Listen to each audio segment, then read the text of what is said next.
18절부터 마지막 절까지 먼저 우리가 공부하겠습니다.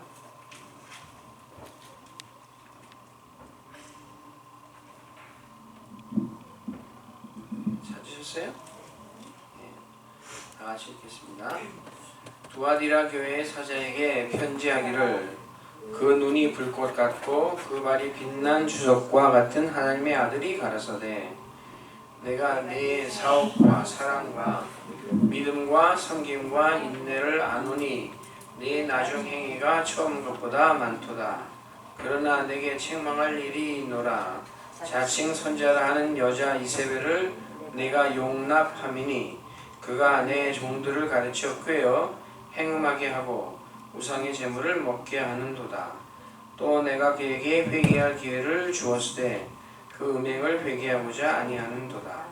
볼지어다 내가 그를 침상에 던질 터이요 또 그로 더불어 간음하는 자들도 만일 그의 행위를 회개치 아니하면 큰 환난 가운데 던지고 또 내가 사망으로 그의 자녀를 죽이리니 모든 교회가 나는 사람의 뜻과 마음을 살피는 자인 줄 알지라. 내가 너희 각 사람의 행대로 갚아주리라. 두아디라에 남아있어 이 교훈을 받지 아니하고 소위 사단의 깊은 것을 알지 못하는 너희에게 말하노니 다른 짐으로 너희에게 지울 것이 없노라. 다만 너희에게 있는 것을 내가 올 때까지 굳게 잡으라. 이기는 자와 끝까지 내 일을 지키는 그에게 만국을 다스리는 권세를 주리니 그가 철장을 가지고 저희를 다스려 질그릇 깨뜨린 것과 같이 하리라. 나도 내 아버지께 받은 것이 그러하니라. 내가 또 그에게 새벽별을 주리라. 귀 있는 자는 성령이 교회들에게 하시는 말씀을 들을지어다. 아멘. 네, 오늘은 네 번째 교회 두아디라 교회에 예수님께서 보내신 편지의 내용을 살펴보겠습니다. 잠깐 복습을 하면 첫째 교회는 어디였죠? 에베소 교회. 에베소 교회에 그 보내신 편지의 주 내용이 뭐예요? 처음 사랑을 회복하라. 둘째 교회는 어디였어요? 서머나 교회. 서머나 교회에 보내신 그 편지의 주요 내용이 뭐예요? 죽도록 충성하라. 네, 그 다음에 셋째 교회는 버가모 교회인데 버가모 그 교회에 그 중요한 인물이 하나 있다고 제가 말씀드렸는데 그 사람의 이름을 기억하세요? 안디바. 어게인스터 안디바.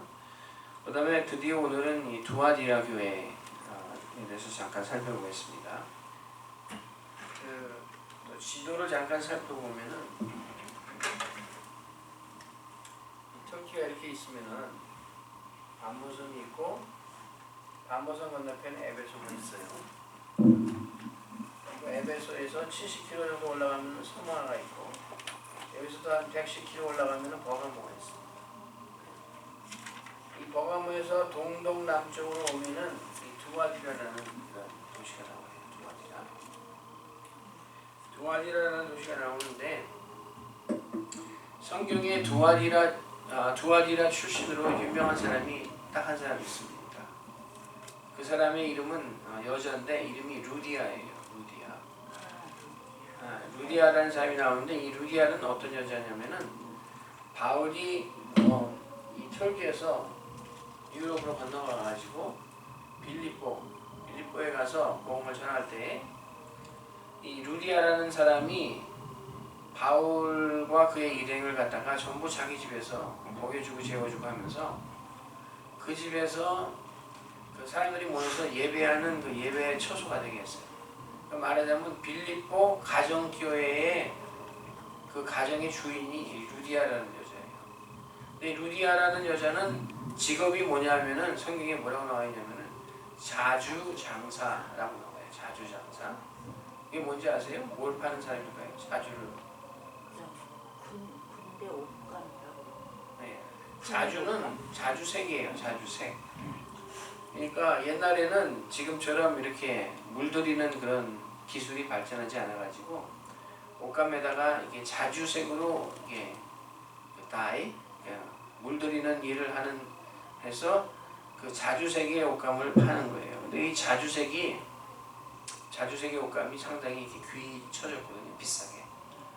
이 비싼 옷감을 파는 그런 사람이 이 루디아라는 여자였던 거예요. 재력도 있으니까 자기 집에서 이 바울과 그 일행을 다 이렇게 먹여주고 재워주고 할 수 있고, 그 집에서 교회가 모일 수 있었던 거예요. 빌립보 교회가.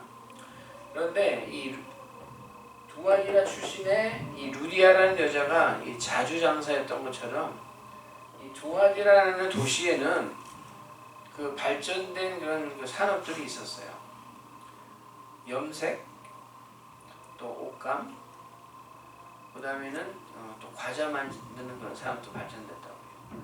이렇게 그 산업이 있으니까 그 산업에 종사하는 그 장인들이 일종의 그 조합을 만들어 가지고 이 조합을 안에서 서로 이렇게 교제도 하고 음식도 나누고 뭐 이랬는데, 그 버가모 교회처럼 이 사업하는 거하고 우상 숭배하는 거하고 이렇게 어우러져 가지고 이 사업을 하다 보니까 같이 우상 숭배하는 그 사원에도 가고, 거기서 우상 숭배하는 행위도 하고, 또 이방 종교의 그 예배 시간에는 예배가 아니죠.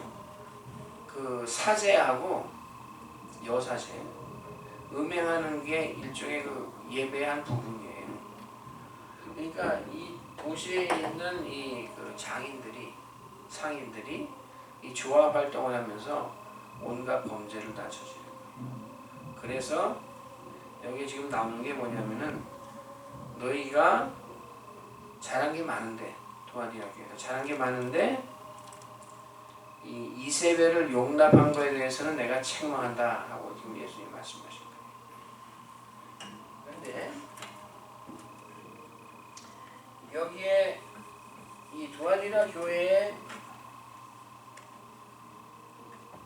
예수님이 이제 편지를 보내셨는데, 그 예수님의 그 모습을 보면은 두 가지가 나와 있어요. 첫째로는 그 눈이 불꽃 같고, 그랬어요. 눈이 불꽃 같고,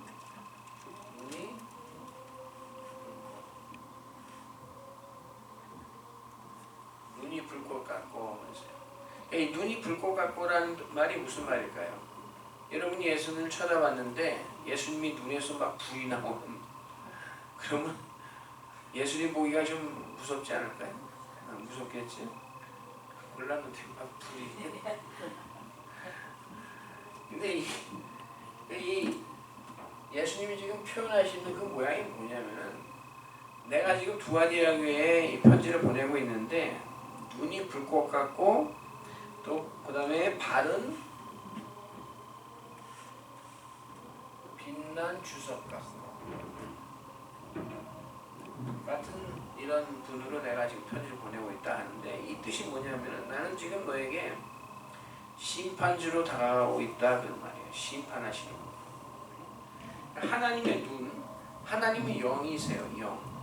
하나님이 영이신데 우리처럼 이렇게 뭐 눈도 있고 코도 있고 귀도 있고 그러실까요? 끄떡끄떡 하시는 분도 있는데 그건 하나의 표현이에요. 표현. 하나님은 육체가 아니세요. 육체가 아니고 영이신데, 그런데 하나님이 눈이 불꽃 같다 하는 것을 어떻게 우리가 이해해야 되냐면은, 역대하 16장 9절 한번 찾아보세요. 역대하 16장 9절.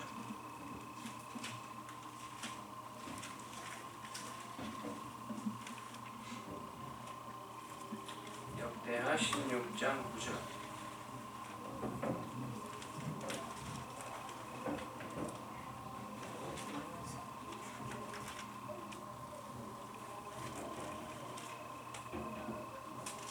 찾으셨어요?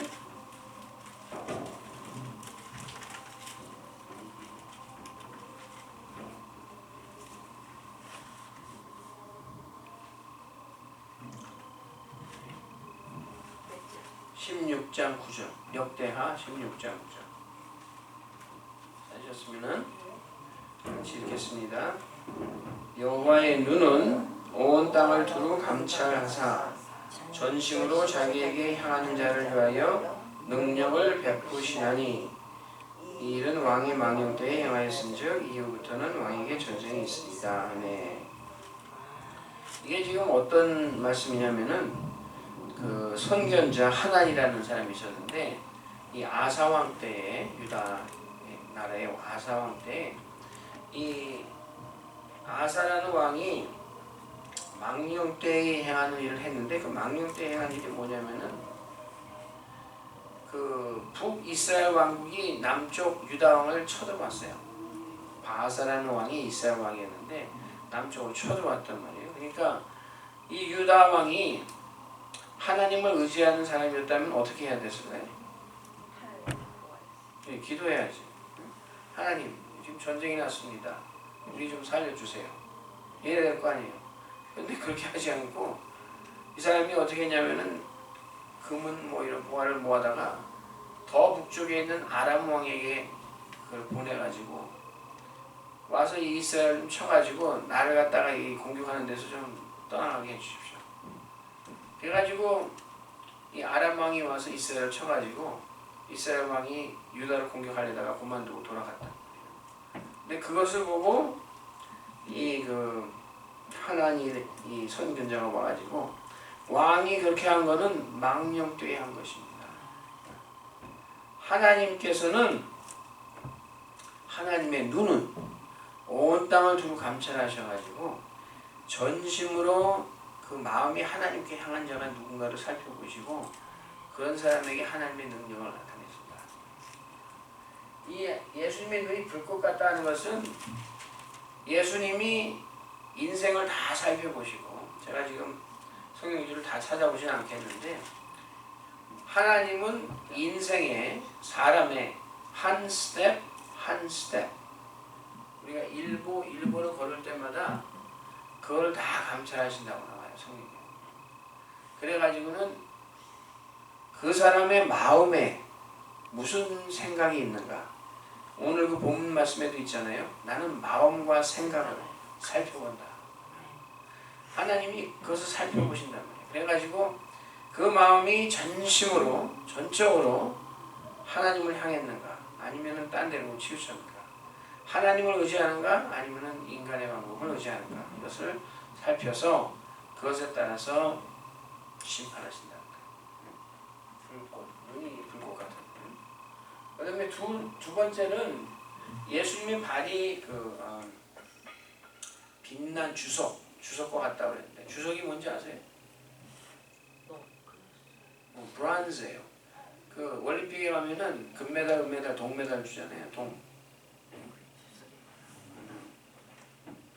근데 이 주석 같다는 말은 뭐냐면은 단단해가지고 만약에 발이 이게 예수님이 처음에 오셨을 때 창세기에 하나님 말씀하신 것처럼 이 뱀의 우선은 여자의 우선에 어떻게 발꿈치를 상하게 하고 그다음에 여자의 우선은 뱀의 머리를 갖다가 이렇게 뒷밟아서 머리를 갖다가 이렇게 디스트로이 한다 이렇게 나오잖아요.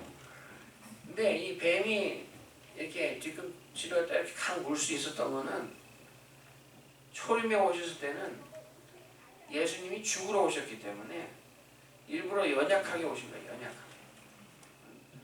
물면 물리게 오신 거란 말이에요. 그런데 발이 빛난 주석과 같으면은 뱀이 물을 수 있어요? 물어봤자 자기 이빨만 부러지지.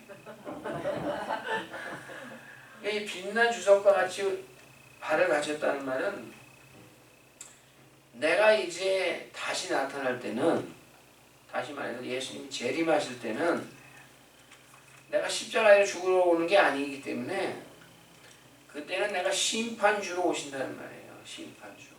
그래서 시편 110편 1절을 보세요. 시편 110편 1절.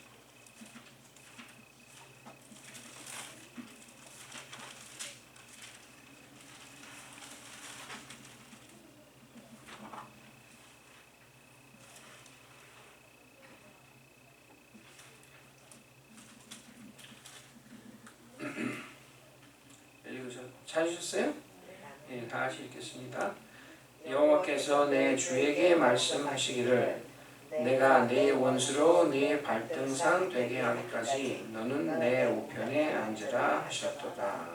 아멘. 여기서 여호와 하나님, 성부 하나님, 그 다음에 내 주에게 말씀하시기를. 내 주는 누굴까요? 예수님.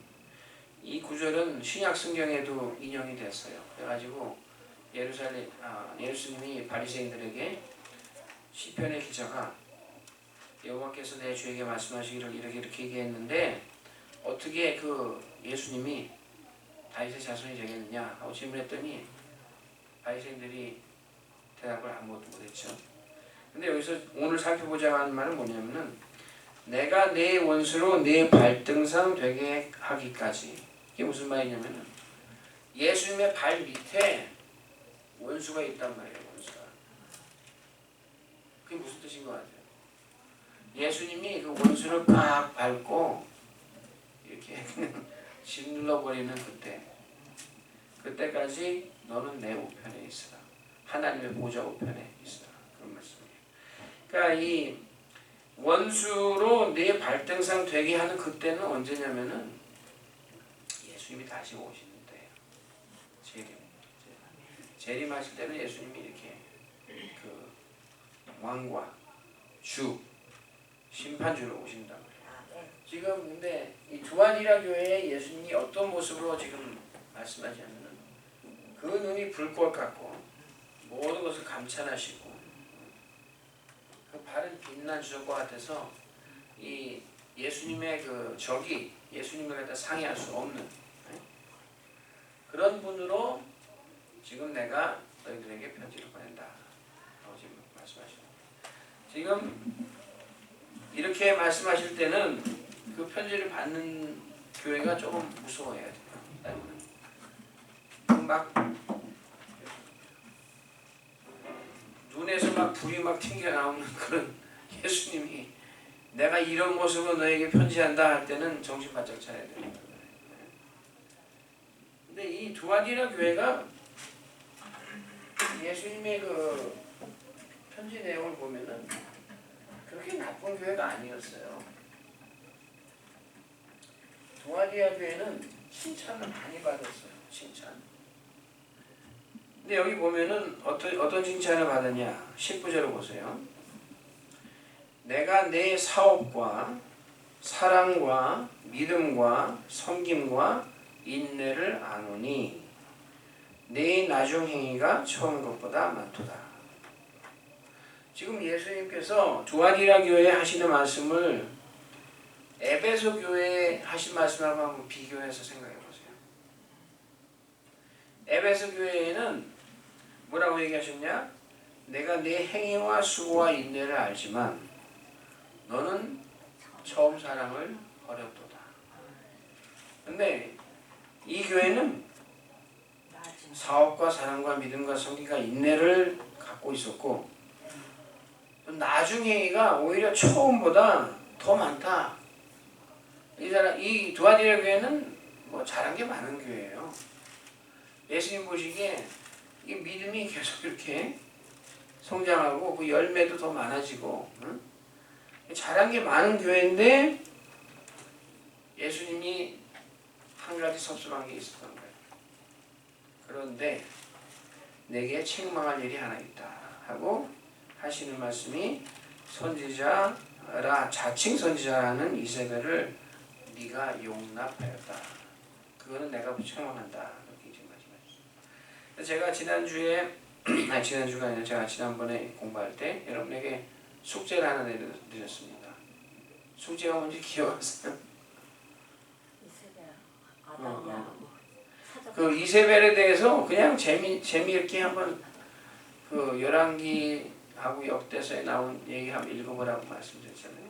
그래서 읽어보셨으면은 뭐 좋고 제가 뭐 숙제하신 분 손 들어보세요. 그건 안 하겠습니다. 여러분이 알아서 하세요. 근데 그 이세벨에 대해서 여러분이 좀 아시면은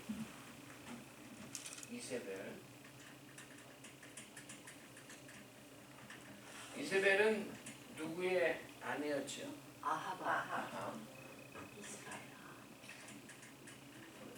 그다음에 아합은 누구의 아들이었을까요? 뭐더라. 이것까지 알면은 정말 안 하는데. 액수가 그래야 돼.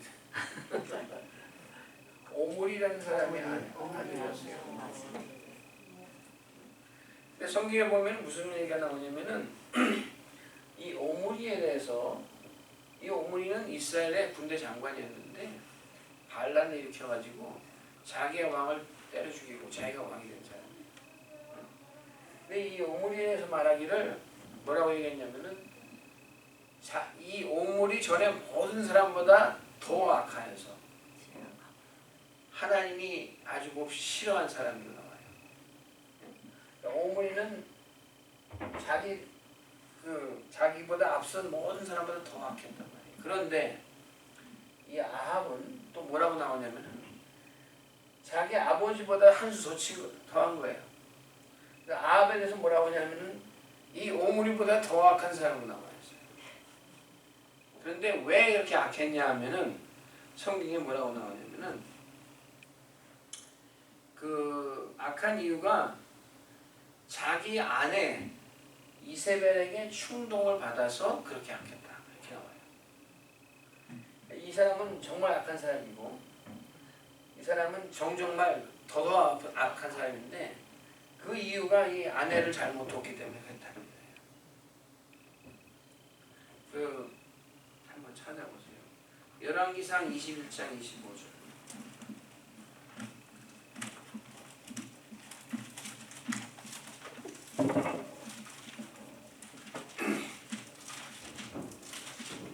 열왕기상 21장 25절.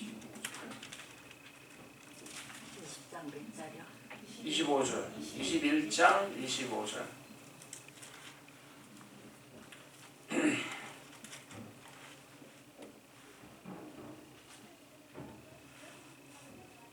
찾으셨어요? 읽겠습니다. 예로부터 아합과 같이 스스로 팔려 여호와 보시기에 악을 행한 자가 없음은 저가 그 아내 이세벨에게 충동되었음이라. 여러분이 만약에 며느리를 고른다 그러면은 이세벨 같은 여자를 데리고 오면 될까요?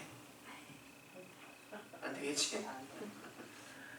그러니까 이런 악한 여자가 있었단 말이에요. 근데 이 성경에 보면은 이 이세벨의 그 악이 세 가지로 표현이 되는데 크게 세 가지로 표현되는데 첫째는 우상을 숭배하는 거예요. 그게 이 여자가 악한 거고, 둘째는 음행을 갖다가 하는 거고, 그 다음에는 술수. 이 술수라는 건 뭔지 아세요? 그래서 귀신의 그 기술이에요. 가령 우리 주위에 있는 것을 예를 들면은 뭐 점을 친다든가, 그다음에 뭐 손금을 본다든가, 그다음에는 미국 그 신문에 보면은 매일 나오는 거 있죠. 호로스코프, 뭐 별자리를 가지고 운수를 뭐 측정한다든가. 근데 거기에서 조금 더 그 전문직으로 나간 게 술수예요. 이 여자가 잘못한 게 이런 거예요. 이런 여자하고 결혼을 해가지고 이 아합이 자기보다 앞선 모든 사람보다 더 악한 사람으로 하나님을 붙들었단 말이에요.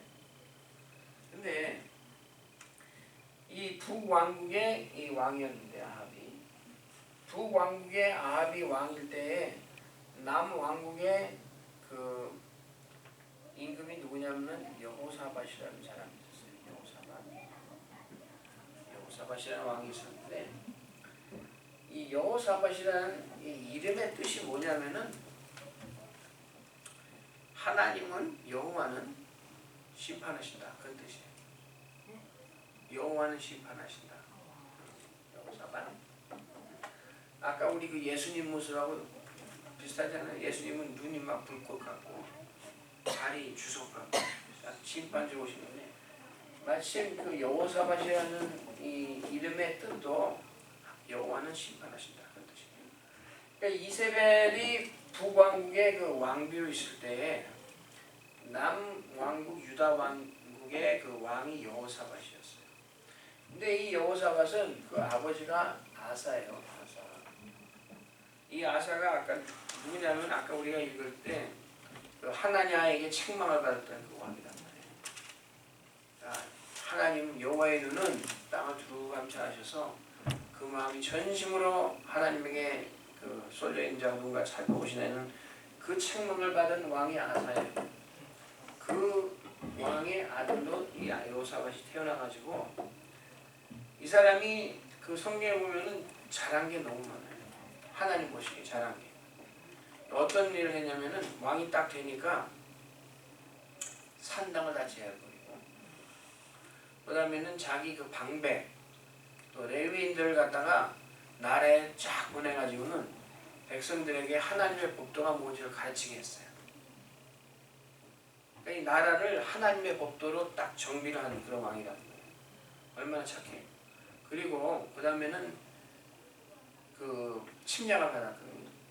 침략을 받았는데 모압과 암몬과 마온 이 세 나라의 그 군대들이 연합군으로 이 유다를 쳐들어왔단 말이에요. 자기 아버지 같았으면은 자기보다 강한 나라에다가 이렇게 돈을 주고 좀 대신 싸워주십시오 했을 텐데 그게 아니라 이 사람은 어떻게 했냐면은 하나님께 나갔어요.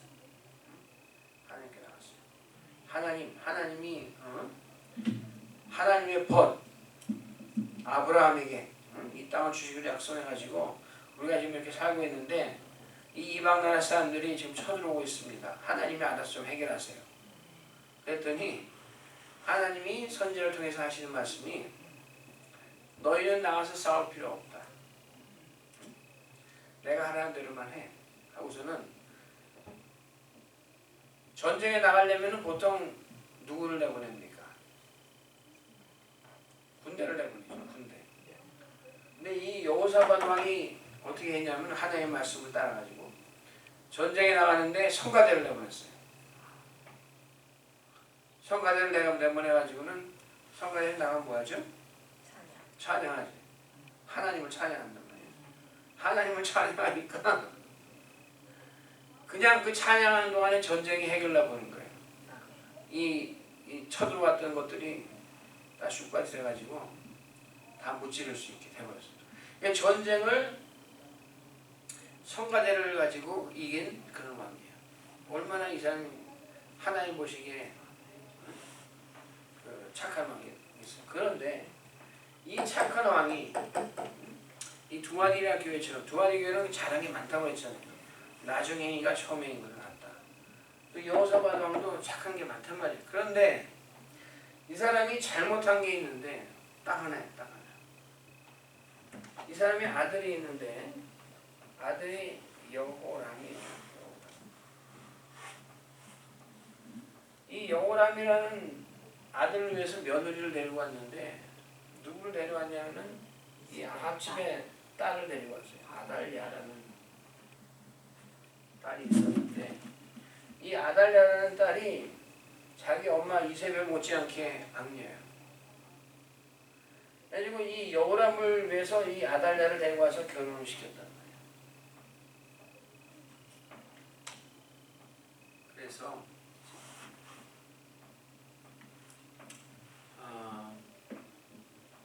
하나님의 책망을 받았어요. 역대하 19장 2절 한번 보세요. 역대하 19장 2절.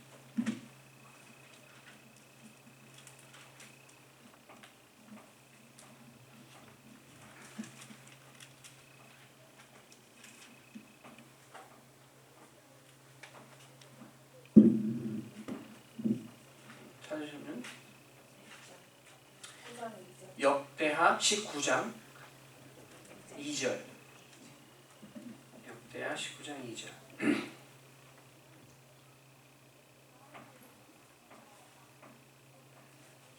찾으셨습니까? 네, 그럼 읽겠습니다. 하나님의 아들 선견자 예후가 나가서 여호사밧 왕을 맞아 가로되 왕이 악한 자를 돕고 여호와를 미워하는 자를 사랑하는 것이 가하니까. 그러므로 여호와께로서 진노하심이 왕에게 임하리이다. 이게 언제 지금 이런 말씀을 들었냐면은 이게 사돈 관계를 맺어놓으니까 아무래도 이 여호사밧이라는 이 왕이 자기 사돈인 아합 왕하고 친하게 지낼 수밖에 없단 말이에요. 그래가지고 이 아합 왕이 자기가 이제 전쟁에 나가겠다고 그랬어요. 길르앗 라못이라는 그런 데 가가지고 이 길르앗 이것은 본래 우리 이스라엘 땅인데 지금 이 아람 나라로 넘어갔는데 그것을 우리가 저기 도로 찾아와야겠으니까 당신이 나랑 같이 전쟁에 나가시겠습니까? 그랬단 말이에요. 그랬더니 여호사 왕이 한 말이 당신이나 나는 일반이고 내 군대나 당신 군대나 내 백성이나 당신 백성이나 일반입니다. 같이 가겠습니다.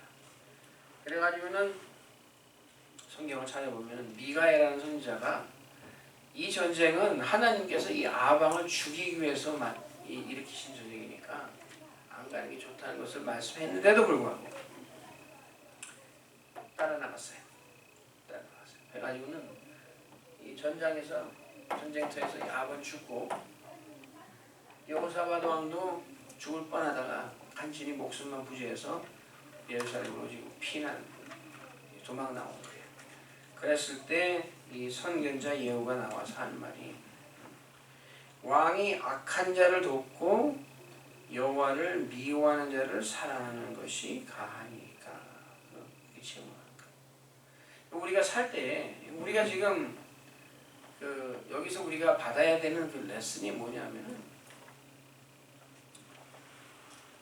이 세상에는 이 영적 싸움을 하고 있는데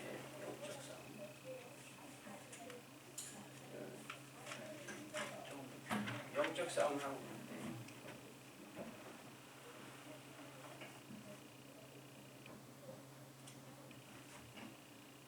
이 영적 싸움에는 두 편이 있어요. 두 편. 예수님 편, 그 다음에는 사단 편. 두 편 있고 중립은 없어요. 그러니까 여러분이 줄을 잘 서야 되는 거예요.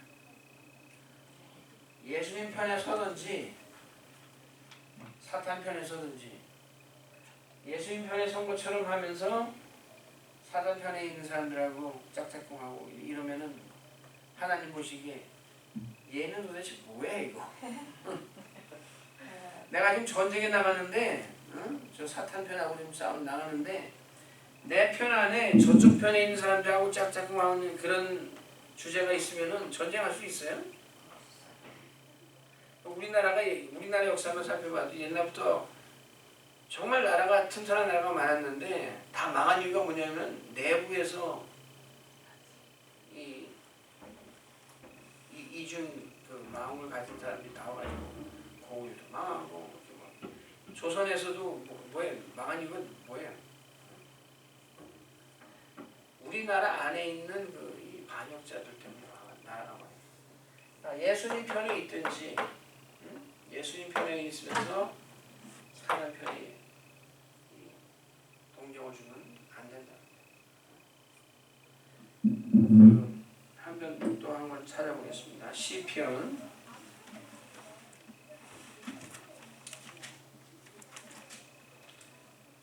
35편 1절.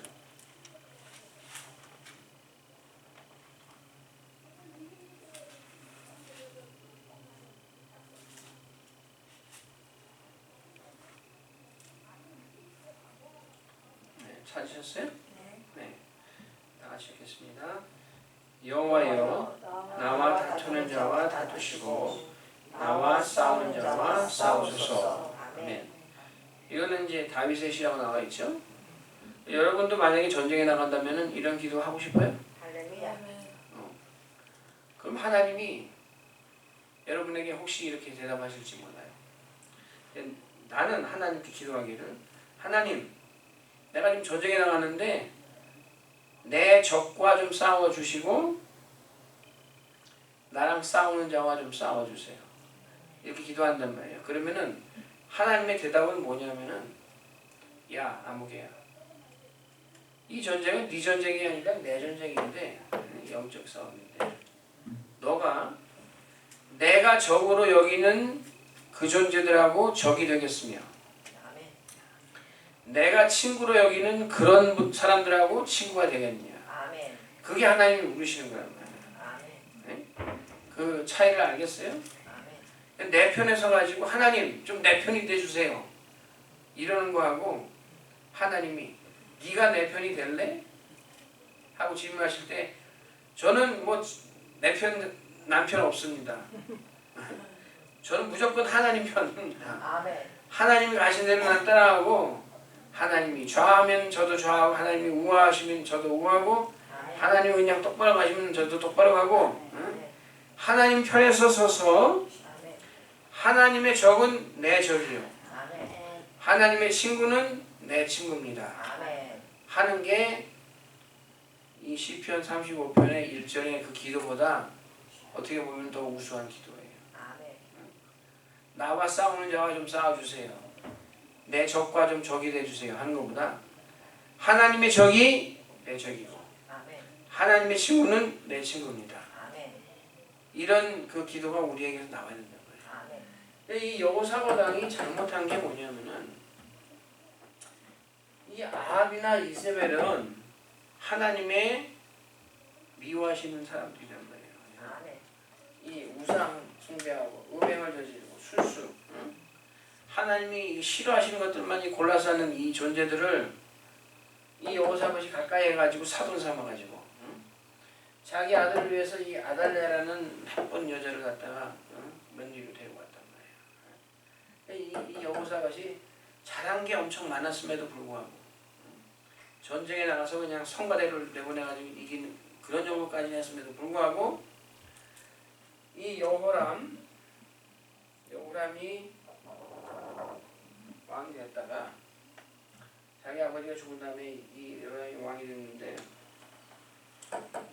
이 사람이 나쁜 사람이에요. 왕이 되자마자 자기 동생들 다 죽여버렸어. 그리고는 이 여호람에게 아이들이 여러 있었는데 또 사고가 나가지고 자기 아들도 다 죽어버리고 막내 아들만 하나 딱 남았어. 아하시아.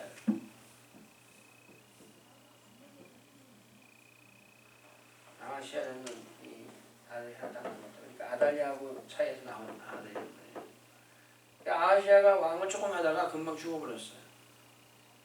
그러니까 자기 아들이 죽은 걸 보고서 이 아달랴라는 여자가 뭘 했냐면은 이 왕족의 씨를 다 말리려고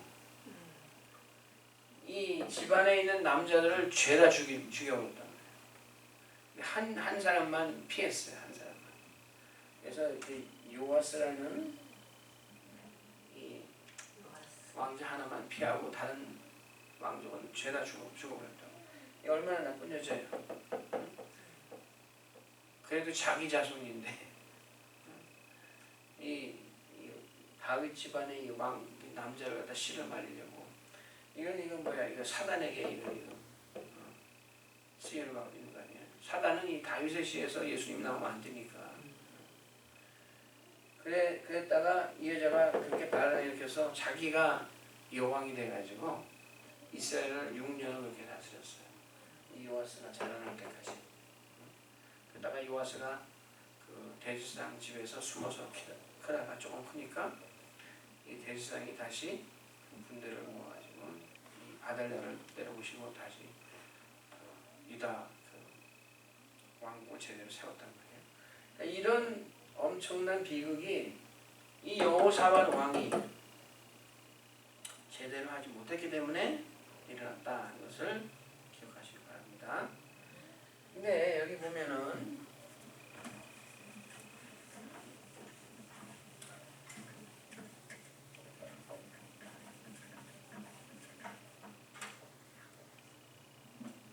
그 요한계시록 2장을 다시 가겠어요.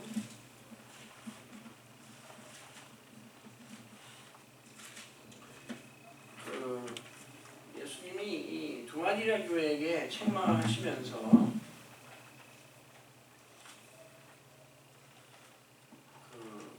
하시는 말씀에 단어가 있어요. 중요한 단어. 20절에 보면은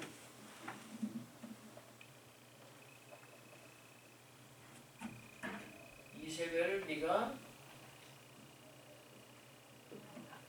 용납했다. 이게 바로 예수님이 이 두아디라 교회를 책망하시는 주 내용이에요. 이세벨을 네가 용납했다. 용납이라는 말이 무슨 말이에요? 응? 받아들였다. 괜찮은 것처럼 받아들였단 말이에요. 그래서 이게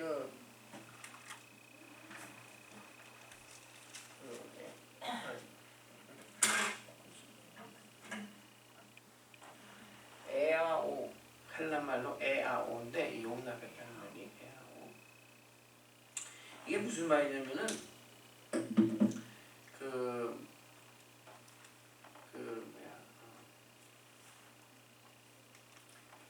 마태복음 24장 43절에 보면은 어떤 말씀이 나오냐면 도적질을 하고 집을 뚫고 들어오는데 마태복음 24장 43절에 도적이 뚫고 들어오는데 뚫고 들어오도록 내버려 준다 하는 말이 이 말이에요. 에아오. To let. 영어로는 to let.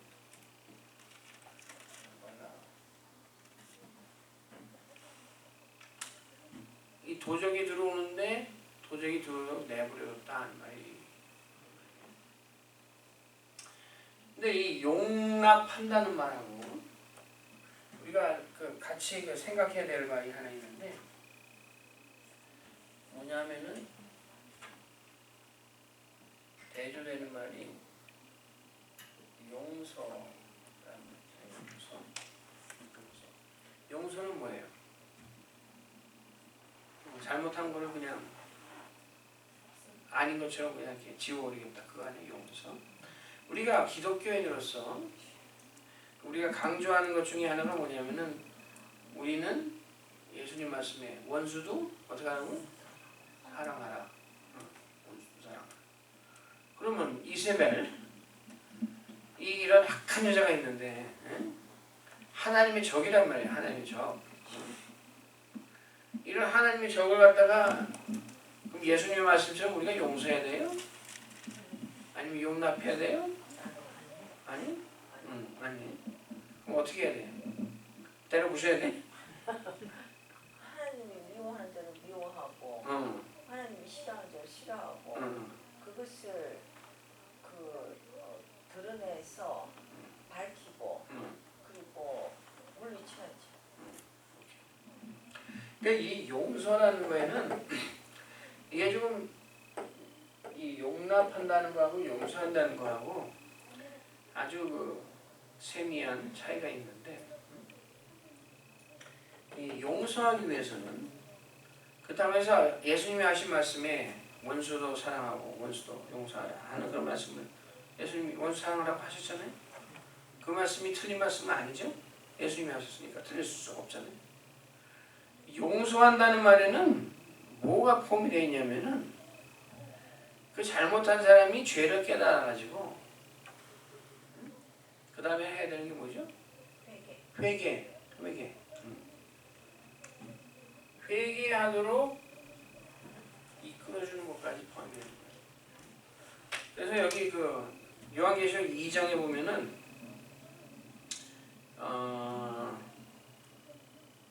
21절에 보면은 이 이세벨에 대해서 지금 예수님 말씀하시기를 내가 그에게 뭐 할 기회를 주었다? 회개할 기회를 주었을 때 그 음행을 회개하고자 아니하는도다. 이 이세벨이라는 여자가 또는 이세벨이 나타내는 모든 약한 종자들이 끝끝내 안 하는 게 뭐냐면은 하나님 앞에 아이고 나 잘못했습니다. 나는 죄인입니다. 나 좀 용서해 주세요. 제 힘으로는 아무래도 살 수가 없습니다. 예수님의 그 십자가의 보혈의 피가 나는 필요합니다. 나 좀 용서해 주세요. 잘못했습니다. 그렇게 해야 될 텐데 그렇게 안 한다는 거예요. 회개를 기회를 줬는데도 안 했어요. 그러면은 용서가 있을 수 있나요? 없어요.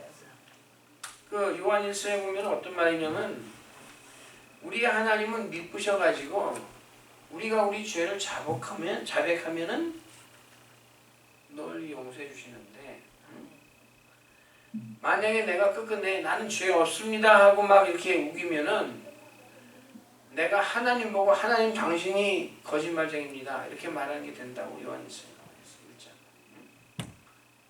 그러니까 이렇게 하나님을 갖다가 대적해서 하나님 당신이 거짓말쟁입니다 이러는 그런 존재 이세벨이라면은 용서할 건덕지가 없죠. 용서의 대상이 아니란 말이에요. 그래서 교회에서도 우리가 널리 사랑하고 올바른 길로 이끌려고 하지만 그 올바른 길로 이끈다는 거 거기에 전제되는 게 뭐냐면은 그 하나님의 말씀에는 여러 가지 유익이 있는데 디모데전 후서 3장 16절에 보면은 모든 성경은 하나님의 감동으로 된 것으로 어디에 유익하냐면 교훈과 책망과 바르게 함과 의로 교육하기에 유익하니 이렇게 나타나요. 여기 교훈과 그 다음에 뭐라고 둘째가 책망 하나님 말씀 교훈과 책망 가르쳐가지고 잘못한 것은 책망해야 돼요. 왜냐하면 그래야 바르게 된단 말이에요. 바르게 함과 의로 교육하게 할 수 있으니까 반드시 이 잘못한 것에 대해서는 책망이 있어야 돼요. 그리고 회개할 기회를 줘서 회개토록 해야 된다. 그게 정말 용서해 주는 거고 그게 정말 사랑하는 거란 말이에요. 용납하는 거는 이거하고 좀 차이가 있어요. 그런데 교회 생활을 하면서 어떤 것들이 있냐면은 로마서를 한번 찾아보세요. 로마서 14장.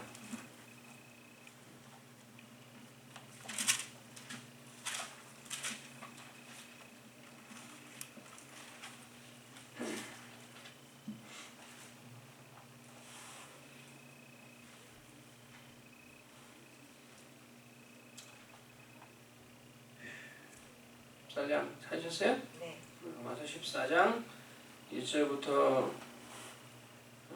몇 절 보겠습니다. 몇 절부터 한 7절까지 보겠습니다. 같이 읽겠습니다. 시작. 믿음이 연약한 자를 너희가 받되 그의 의심하는 바를 비판하지 말라.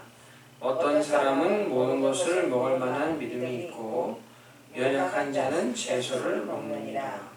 먹는 자는 먹지 않는 자를 업신여기지 말고 먹지 못하는 자는 먹는 자를 판단하지 말라.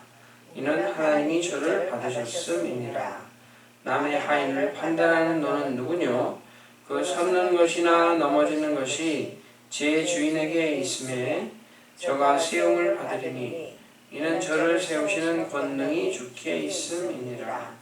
혹은 이 날을 저날보다 낮게 여기고 혹은 모든 날을 같게 여기느니 각각 자기 마음에 확정할지니라. 나를 중히 여기는 자도 주를 위하여 중히 여기고 먹는 자도 주를 위하여 먹으니 이는 하나님께 감사하며 먹지 않는 자도 주를 위하여 먹지 아니하며 하나님께 감사하느니라. 우리 중에 누구든지 자기를 위하여 사는 자가 없고 자기를 위하여 죽는 자도 없도다. 아멘. 이게 무슨 말이냐면은 교회에는 하나님이 정해진 법도에 하나님의 법도에 어떤 것은 흑백이 분명한 게 있어요. 가령 하나님이 너는 내 앞에 다른 신을 섬기지 말라. 이게 우상 섬기지 말라는 거 아니에요? 여기에서 무슨 해석의 근거가 있습니까? 없어요. 하나님 우상 숭배하는 거 난 그거 싫어. 하지 마.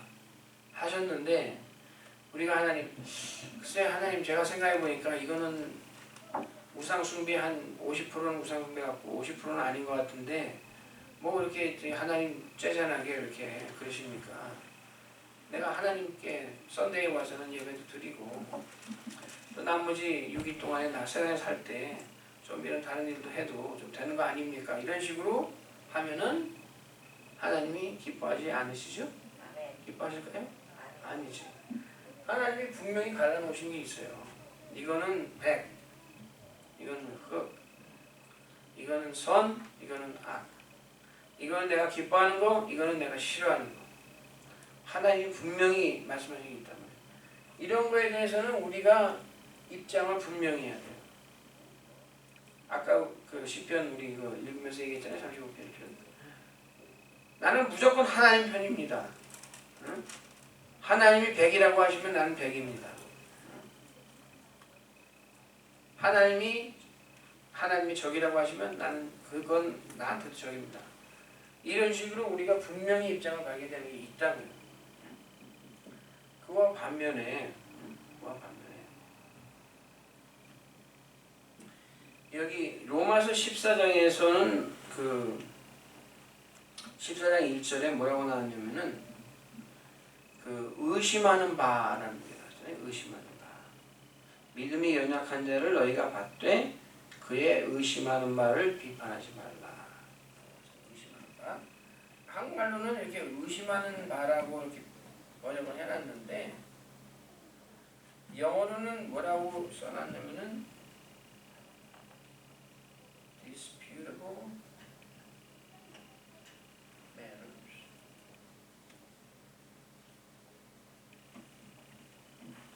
disputable matters 라고 써놨어요. 그러니까 의심하는, 이쪽 번역이 좀 잘못된 것 같아요.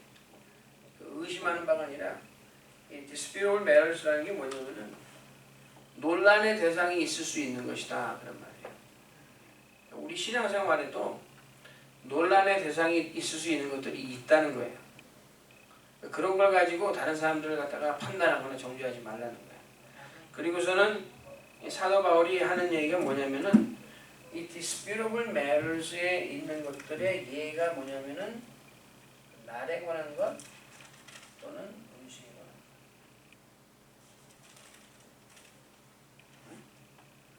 것. 이 음식에 관한 거는 어떤 거 이제 고린도전서나 이런 데서 들어오면 나오는데 당시에는 그 시장에 고기를 사러 가면은 이 고기가 어떤 고기냐면은 대개는 일단 그 우상의 신전에 그 제사 드릴 때 한번 바치던 고기가 너무 많으니까 거기에 있는 그 시장에서 일하는 사람들이 그 고기를 남는 걸 갖다가 시장에 갖다 가지고 나와서 판단 말이에요.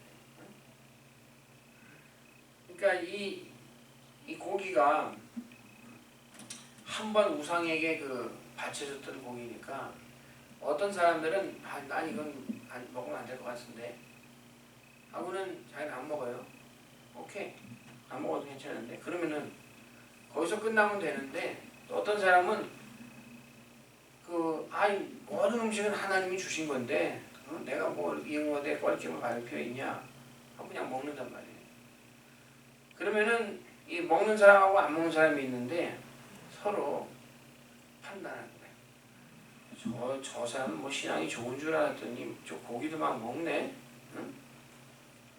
뭐 그렇게 흉을 본다든가 뭐 이런 식으로 한단 말이에요. 그래서 고린도 교회에서 그게 문제가 있었거든요.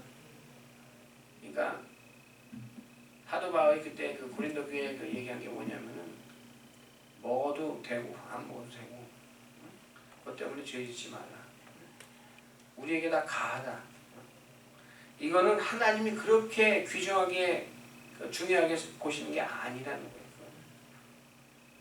거예요. 그런 이제 음식에 관한 것들이 있었고 날에 관한 게 뭐냐면은 이제 교회에 이제 여러분이 생활하시다 보면은 교회에 여러 가지 절기들이 있어요. 근데 절기가 성경에 나와 있는 게 있고 성경에 나와 있지 않은 것들이 있어요. 성경에 이제 나와 있는 거는 이제 구약 성경에 보면은 그 이스라엘 민족이 하나님이 주신 7대 절기가 있잖아요.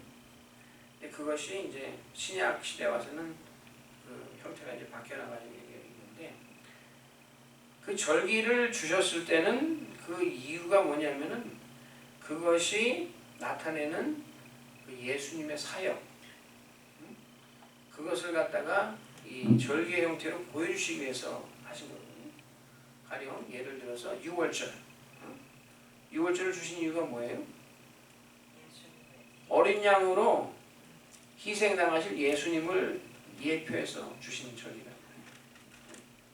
그러니까 하나님이 주신 절기예요. 그 다음에 무교절, 무덤에 들어가신 것. 그 다음에 초실절, 초실절을 왜 주셨을까요? 예수님이 그 6월절 지나고 안식 후 그 다음 날에 부활하실 것을 예표해서 초실절을 주셨단 말이에요. 그 다음에 또 오순절을 주셨어요? 오순절을 왜 주셨어요? 옷이 그 성령 강림한 것을 또 나타내시기 위해서 주셨단 말이에요. 그 다음에는 뭐 나팔절이 있고, 마지막 때 가면은 이 나팔 재앙이 있잖아요. 나팔절이 속죄하라고 해서 주는 거예요. 속죄.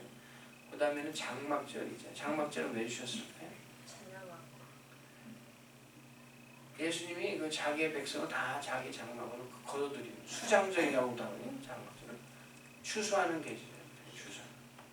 예수님의 사역을 나타내기 위해서 이런 여러 가지 절기를 주셨는데, 그 외에 교회에서 이 교회 역사가 쭉 내려오다 보니까 성경에는 없는데 그냥 교회 사람들이 더 해버린 그런 절기들도 있어요. 그래서 이거 제가 조심스럽게 말씀드리면, 예를 들면은 사순절, 그건 성경에는 없는 절기예요. 그리고 근데 그래서 어떤 교회는 사순절을 지키는 교회가 있고, 어떤 교회는 이거는 왜 지키냐 해가지고 안 지키는 거예요. 근데 중요한 건 뭐냐면은 그런 절기를 지킬 때 6절 여기 보면은 로마서 14장 6절, 나를 중히 여기는 자도 주를 위하여 중히 여기고 먹는 자도 주를 위하여 먹으니 이는 하나님께 감사하며, 또 먹지 않는 자도 주를 위하여 먹지 아니하며 하나님께 감사하느니라.